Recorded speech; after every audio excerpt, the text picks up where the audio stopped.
Student, स्वागत है आपका आपके अपने YouTube चैनल SRGCHOD इलेक्ट्रिकल पर। एक बार फिर से मैं Rohita Singh, head of department electrical engineering. So today we will discuss the next lecture of power electronics in which we are continuing with AC voltage controller. So this is lecture number 14.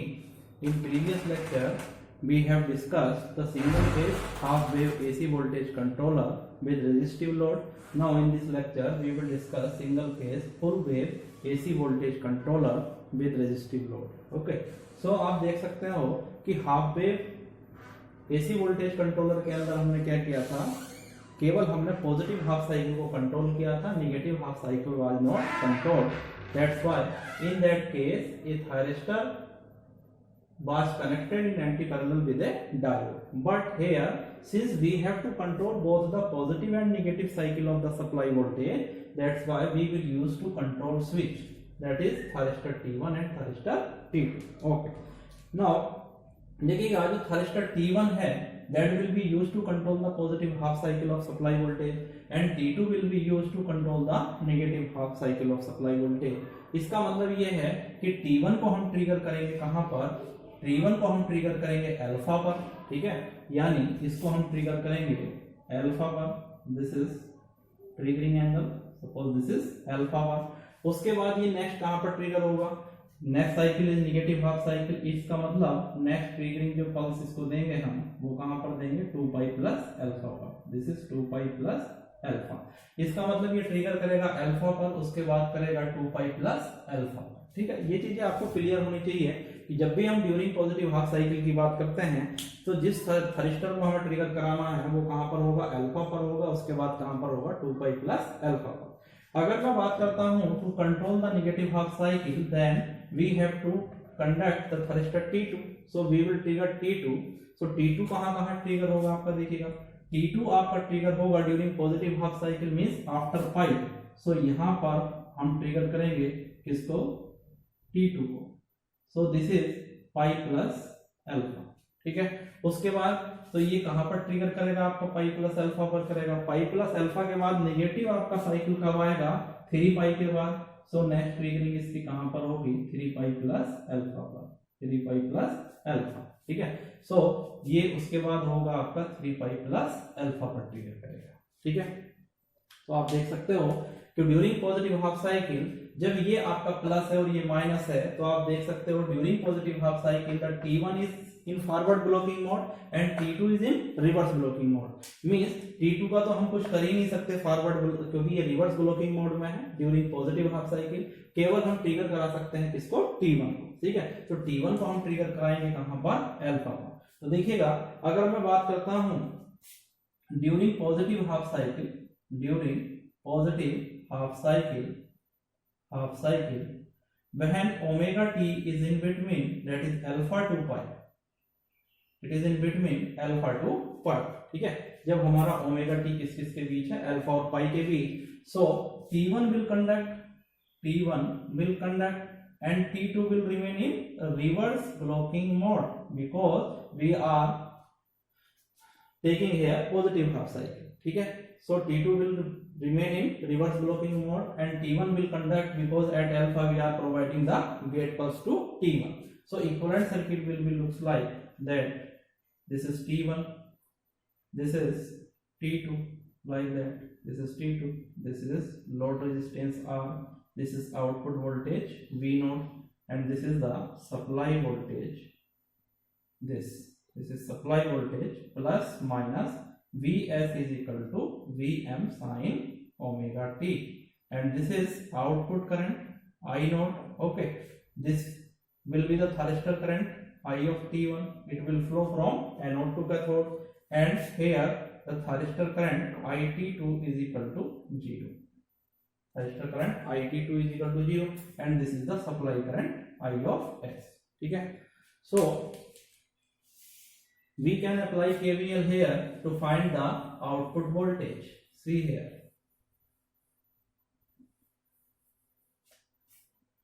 So अगर KVL हम apply करते हैं using KVL तो देखिएगा plus BS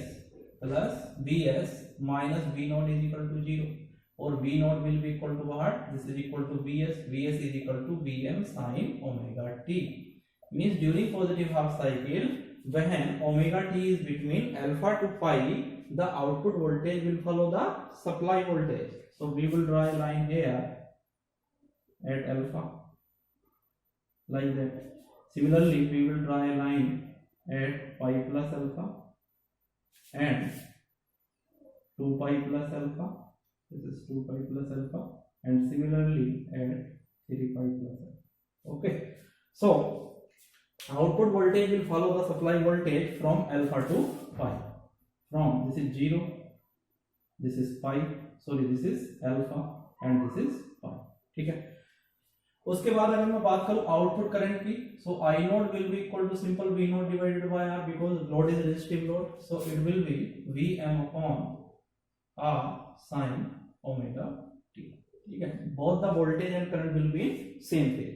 अगर मैं बात करूं सप्लाई वोल्टेज की, so Is is nothing but it is equal to IT1, this is IT1 और यही किसके बराबर है आपकी I नोट के, and it is equal to Vm upon R sin omega t. Okay, अगर मैं बात करूं थर्मिस्टर करंट IT2 की, तो in this period means during positive half cycle the thyristor T2 is in reverse blocking mode, so it will not conduct, so it will be 0. So you can see here we have obtained the different parameters during the positive half cycle. So let's draw these parameters. So first of all we will draw the output voltage V naught. So alpha to pi the output voltage will follow the supply voltage like that up to pi. ठीक है, उसके बाद output current will be V naught upon R, so it will be in same phase with supply voltage. IT1 is equal to what? It is equal to I naught, so it will be equal to I naught, and IT2 remains 0 up to pi. So this is pi तक आपकी जो thermistor current 2 है वो क्या रहेगी आपकी 0 रहेगी. ठीक है, अब देखते हैं during negative half cycle, during negative half cycle, negative half cycle CL. So during negative half cycle क्या होगा, जब वोल्टेज आपका रिवर्स हो जाएगा तो T2 तो आपका किस में चला जाएगा, रिवर्स ब्लॉकिंग मोड में, क्योंकि at pi you can see when supply crosses the pi, so at omega t is equal to pi the thyristor T1 and T2 gets naturally commutated. आपने नेचुरल कम्यूटेशन पढ़ा होगा. सो पाई पर जहां supply voltage क्या हो जाता है आपका 0 हो जाता है, उस पॉइंट पर जो कंडक्ट कर रहा था T1 वो नेचुरली आपका कम्यूटेट हो जाएगा, मतलब नेचुरली आपका टर्न ऑफ हो जाएगा. ठीक है, और जैसे ही रिवर्स सप्लाई पाई के बाद मिलेगी आपका जो T2 होगा, T2 किस में आ जाएगा आपका फॉरवर्ड ब्लॉकिंग मोड में. ठीक है, किस में आएगा, फॉरवर्ड ब्लॉकिंग मोड में. और T2 को हम, this is the gate pulse for T1, this is for T1, this is also for T1, this is for T2 and this is for T2. So you can see here that during negative cycle, negative half cycle at pi plus alpha we are providing to gate pulse of T2. So T2 will conduct when omega t will be in between pi plus alpha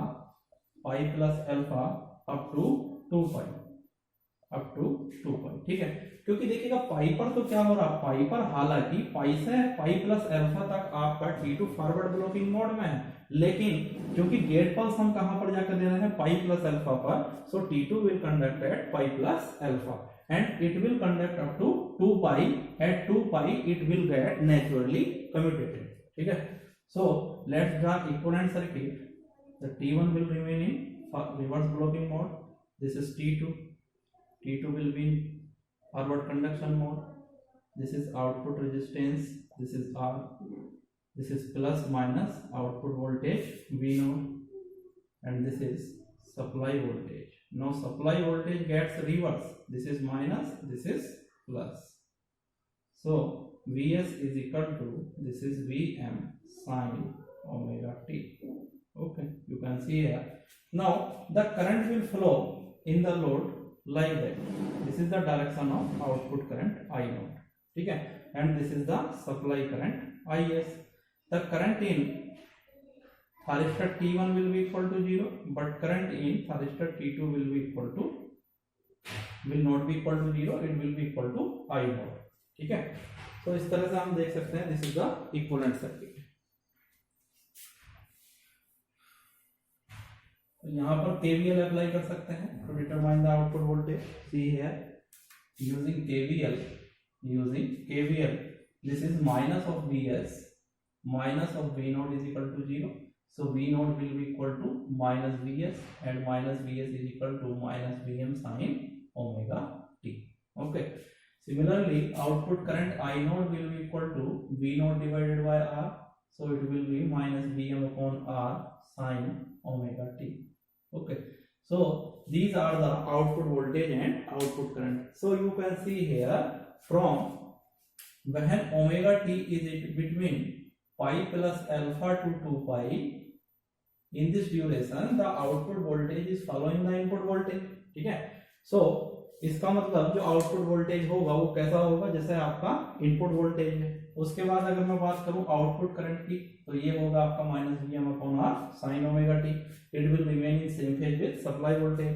अगर हम बात करते हैं IS की, that is supply current, तो supply current is equal to I naught and which is equal to IT2, that is equal to minus Vm upon R sin omega t. In this duration thyristor T1 is in reverse blocking mode, that's why IT1 will be equal to 0. ठीक है, so let's draw these parameters. So from pi to pi plus alpha the thyristor T2 is in forward blocking mode but it is not conducting, that's why output voltage is 0. From pi plus alpha to 2 pi the output voltage will follow the supply voltage like that. क्या ये follow करेगा आपके किसको, supply voltage को, so ये follow करेगा supply voltage को। Similarly the output current will be 0 up to pi to pi plus alpha, then pi plus alpha to 2 pi it will follow the output voltage। ठीक है, उसके बाद IT1 will remain 0 from here to up to 2 pi, it will be 0, but IT2 will be equal to I naught, so this is I naught, you can see. So from pi plus alpha to 2 pi this will be IT2. So up to 2 pi we have drawn all the parameters, the cycle will repeat and we will get the same cycle, same next cycle. Up to 2 pi plus alpha we will get this type of waveform, again it will be 0 and it will be negative like that. Similarly the current will follow the same cycle, this will be positive from 2 pi plus alpha to 3 pi and from 3 pi plus alpha to 4 pi it will be negative. ठीक है, similarly IT1, so IT1 will follow the output current, that is positive, after that it is 0 up to 4 pi and it is the IT2 like. ठीक है, सो आप देख सकते हो कि यहाँ से हमने सारे पैरामीटर, सारे वेव फॉर्म को ड्रा किया है, चाहे वो आउटपुट वोल्टेज की बात करें या आउटपुट करंट की। ध्यान रखिएगा हमेशा, आपने देखा during positive half cycle and during negative half cycle in both the cases the supply current is equal to output current. ठीक है, सो अगर आपको सप्लाई करंट को अलग से ड्रा करने की जरूरत नहीं है, क्योंकि सप्लाई करंट किसके बराबर है, आपकी आउटपुट करंट के बराबर है। ये आपकी थायरिस्टर करंट IT1 है और ये आपकी थायरिस्टर करंट IT2। ठीक है, so now we will obtain the average and RMS value of output voltage. Okay,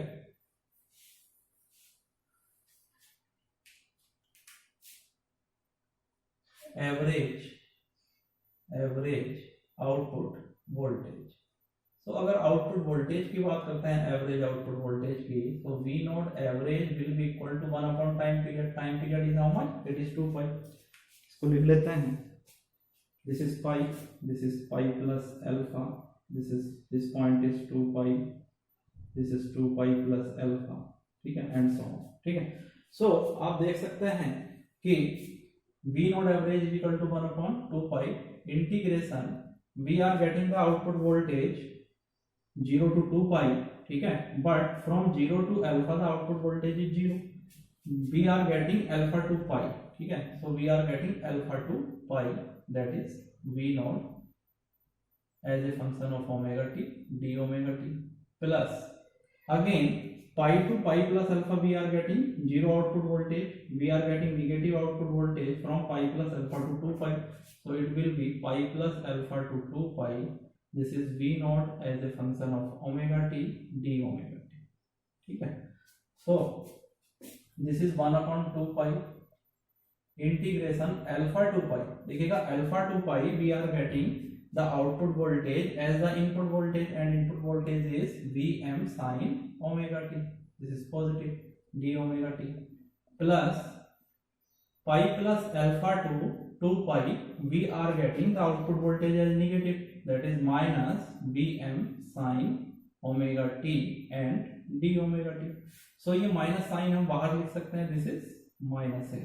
ठीक है, ओके. तो अब इसको हम सॉल्व करेंगे, ये हो जाएगा Vm इज कॉमन, तो Vm upon 2 pi alpha to pi sine omega T का इंटीग्रेशन करेंगे तो कितना हो जाएगा आपका, this is minus cos omega T, और लिमिट कहां से कहां तक होगी, अल्फा से पाई तक, minus again sine omega T का करेंगे तो माइनस कॉस ओमेगा टी, और लिमिट होगी आपकी पाई plus alpha to 2 pi CL.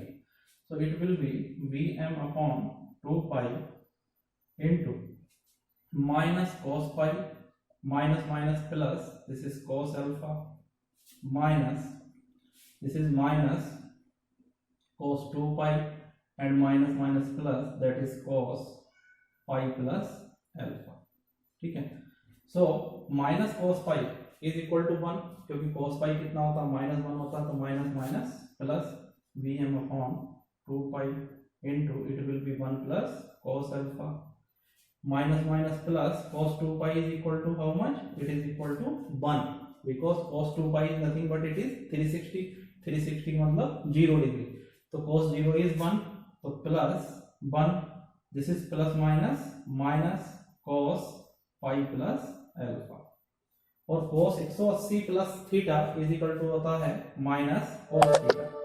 ठीक है, सो ये हो जाएगा Vm upon 2 pi into 1 plus cos alpha plus 1 plus cos alpha. ठीक है, सो यहाँ पर हमें मिल जाएगा Vm upon 2 pi, 2 is common, ये आ जाएगा 1 प्लस कोस अल्फा, 2 से 2 आपका cancel. So average output voltage you will get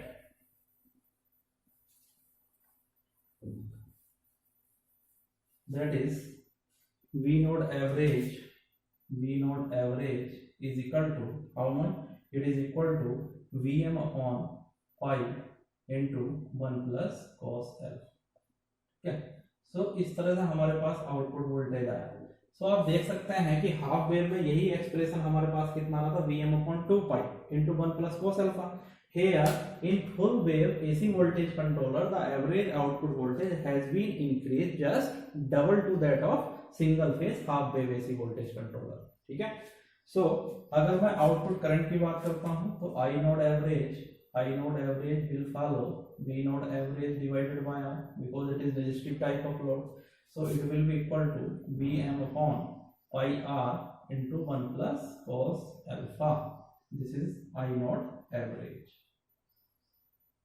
ठीक है, तो इस तरह से हमने क्या कैलकुलेट किया, average output voltage, average output current. ठीक है, अब इसके बाद हम कैलकुलेट करेंगे RMS value of output voltage.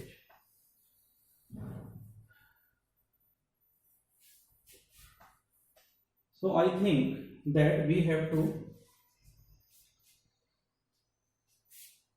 Clear this wave form. ठीक है,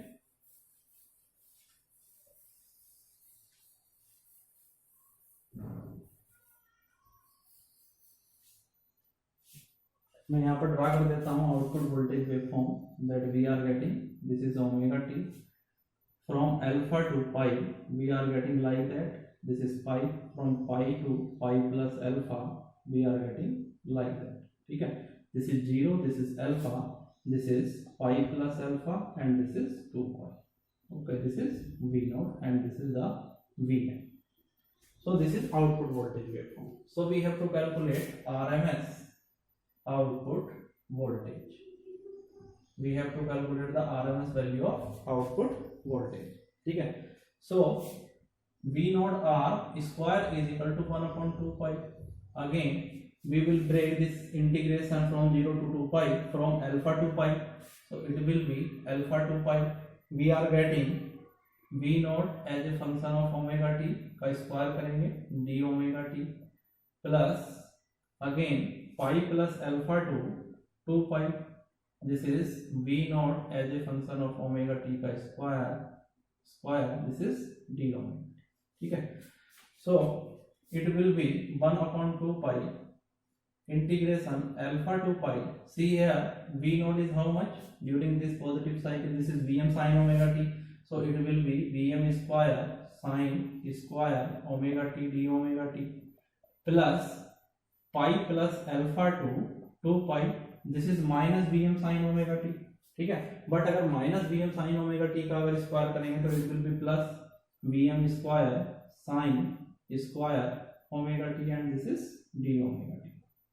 Okay, so here this will be vm square upon 2 pi. We have two integration alpha to pi.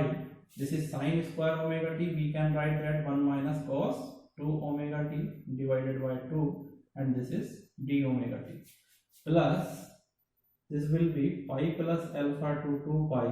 Again we can write 1 minus cos 2 omega t divided by 2 and this is d omega.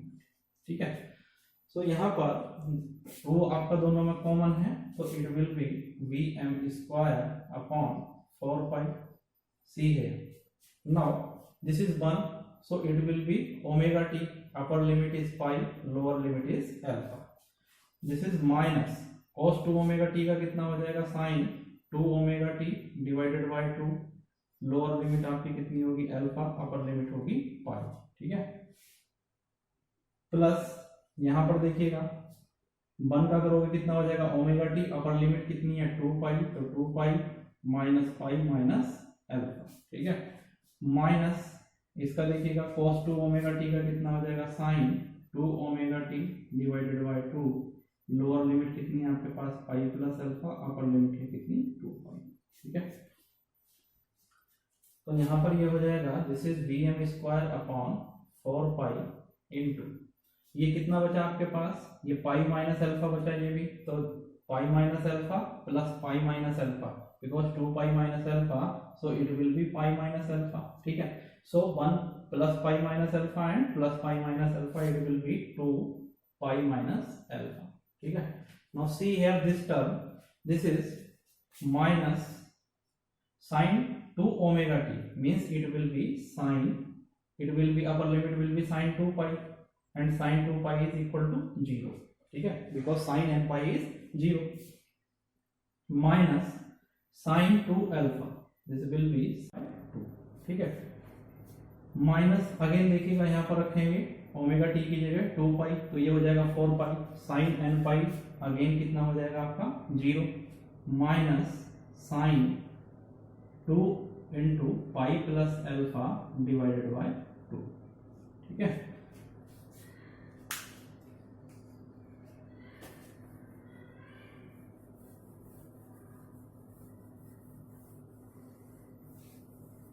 देखिएगा ये हो जाएगा आपका v naught r square is equal to vm square upon 4 pi into this is 2 into pi minus alpha और ये minus minus plus plus sine 2 alpha upon 2 and this is 0 minus minus minus plus, this is plus, ये कितना हो गया आपका, ये हुआ sine 2 pi plus 2 alpha divided by 2.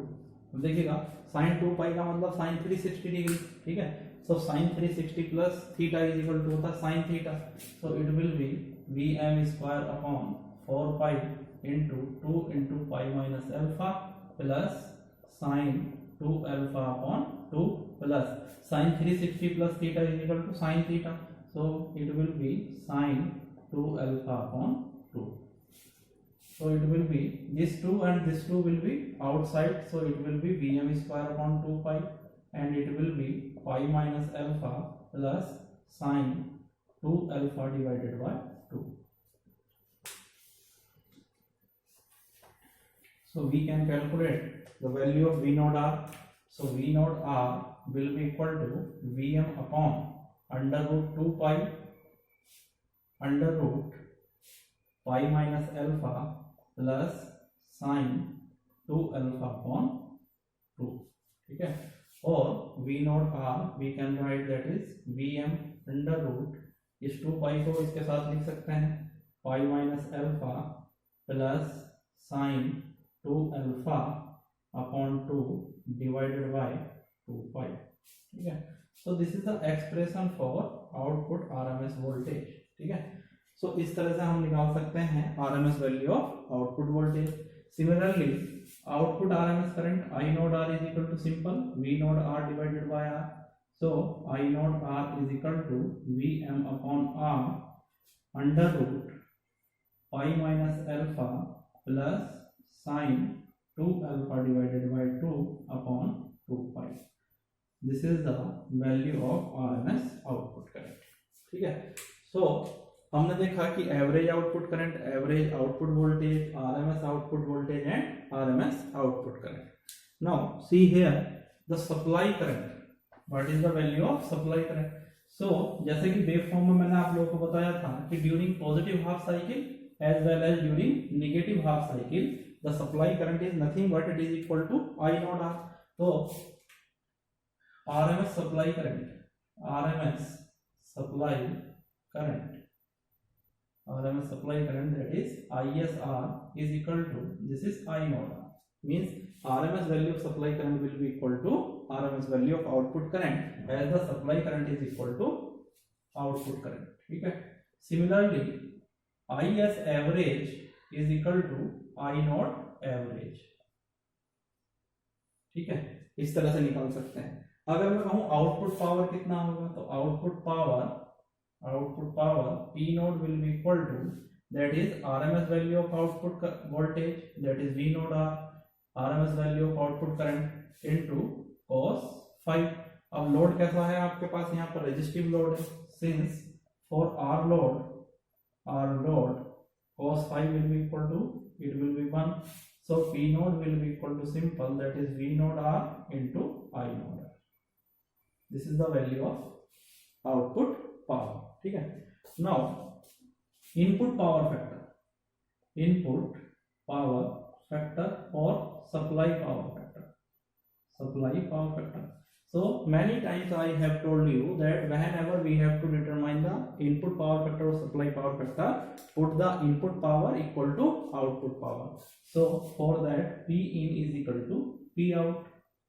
So Pn is that is supply voltage की RMS value into supply current की RMS value into cos phi s. Supply power factor is equal to P output we are getting that is V naught R into I naught R.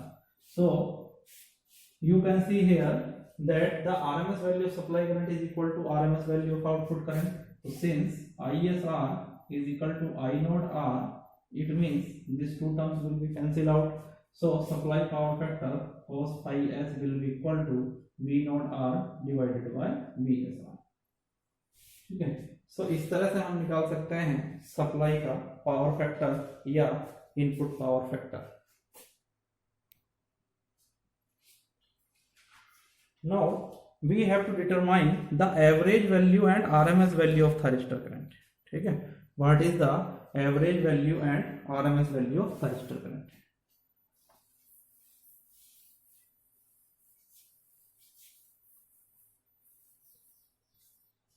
So see here, this is alpha, this is pi, this is pi plus alpha, and this is 2 pi. ठीक है, so we are getting thyristor current alpha to pi. This is like that. ठीक है, and again it is 0. ठीक है, so only for this duration we are getting, and this is equal to thyristor current. This is I of T1 which is equal to, देखिएगा ये IT1 है आपकी. ठीक है, अगर मैं सप्लाई करंट की बात करूं तो सप्लाई करंट आपको चलिएगा देखते हैं. This is I T2. So I T2 we are getting from here pi plus alpha to 2 pi like that. This is IT2, ठीक है। सो अगर मैं IT1 और IT2 को ऐड कर देता हूं तो क्या बन जाती है आपके पास आउटपुट करंट, ठीक है। मींस अगर मैं आपसे कहूं कि थायरिस्टर करंट जो है वो कितनी है, each thyristor is carrying half of the output current. Means एक थायरिस्टर की जो एवरेज करंट होगी वो क्या होगी, आउटपुट एवरेज करंट की कितनी होगी, हाफ होगी, क्योंकि थायरिस्टर T1 और T2 क्या कर रहे हैं, इक्वल कंट्रीब्यूशन दे रहे हैं लोड को, उनमें जो करंट फ्लो हो रही है that is half of the average value of load current. तो simple we can write that is the average thyristor current is equal to average thyristor current, average thyristor current that is IT average is equal to I node average divided by 2. It is just half, ठीक है। और I node average divided by 2 इससे हम निकाल सकते हैं thyristor की average current. और आपको पता है I node average कितना आ रहा था आपके पास, I node average आ रहा था Vm upon pi r into 1 plus cos alpha, ये आ रहा था। सो यहां पर कितना हो जाएगा, this will be 2 pi r। So this is the value of IT average. इस तरह से भी आप निकाल सकते हो या आप ड्राइव भी कर सकते हो, हाफ रेक्टिफाइड वेव तो सिंपल क्या होगी आपकी Im अपॉन 2 हो जाएगी। तो आप ड्राइव भी कर सकते हो या आप डायरेक्ट भी लिख सकते हो, क्योंकि एक थायरिस्टर का contribution is just half of the total average value of output current, ठीक है। तो अब हमें देखना है RMS thyristor current, RMS thyristor current, thyristor current. तो देखिएगा जो आपकी RMS वैल्यू निकालनी है हमें, तो आप देख सकते हो कि जो थायरिस्टर IT1 की करंट है और प्लस IT2 की करंट है वो किसके बराबर है, आपकी I नोड करंट के, ठीक है। अगर दोनों करंट को हम ऐड कर देते हैं दैट इज IT1 और IT2 को, तो आपको क्या मिल जाता है, this is the phasor value of output current, ठीक है। The phasor value of T1 and T2 current is equal to phasor value of output current. तो यहाँ से अगर मैं बात करूं I नोड R की, तो it will be under root IT1 R square plus IT2 R square, ठीक है। बट चूंकि दोनों थायरिस्टर आपके क्या करते हैं, सेम अमाउंट ऑफ करंट को कैरी करते हैं, तो RMS value of ITR1 is equal to IT1 R is equal to IT2 R। Suppose इसको कितना मान लिया हमने, ITR। So I node R will be equal to under root ITR square plus ITR square. So I node R will be equal to root 2 ITR, or ITR is equal to I node R divided by root 2, ठीक है। This expression is same as that in case of half wave, single phase half wave AC voltage controller, ठीक है। So in that way we have derived near about all the parameters of single phase full wave AC voltage controller, ठीक है। तो dear student आज के lecture में इतना ही।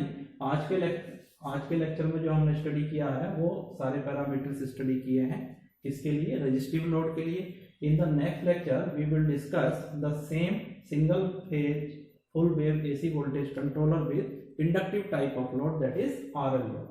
So the next video will be important. So you are requested to subscribe the channel, ठीक है। और मुझे देखिएगा बच्चे कमेंट नहीं करते हैं, स्टूडेंट कमेंट नहीं करते हैं। जब आप लोग कमेंट नहीं करोगे तो मुझे कैसे पता चलेगा कि आप क्या प्रॉब्लम फेस कर रहे हैं। सो अगर किसी वीडियो में किसी भी पॉइंट पर आप कुछ पूछना चाहते हैं, कुछ डिस्कस करना चाहते हैं, तो प्लीज मुझे कमेंट करिएगा कमेंट बॉक्स में, ठीक है। और आपसे मैं रिक्वेस्ट करता हूं कि ज़्यादा से ज़्यादा चैनल को सब्सक्राइब करिएगा, वीडियो को लाइक और शेयर कीजिए। Thank you.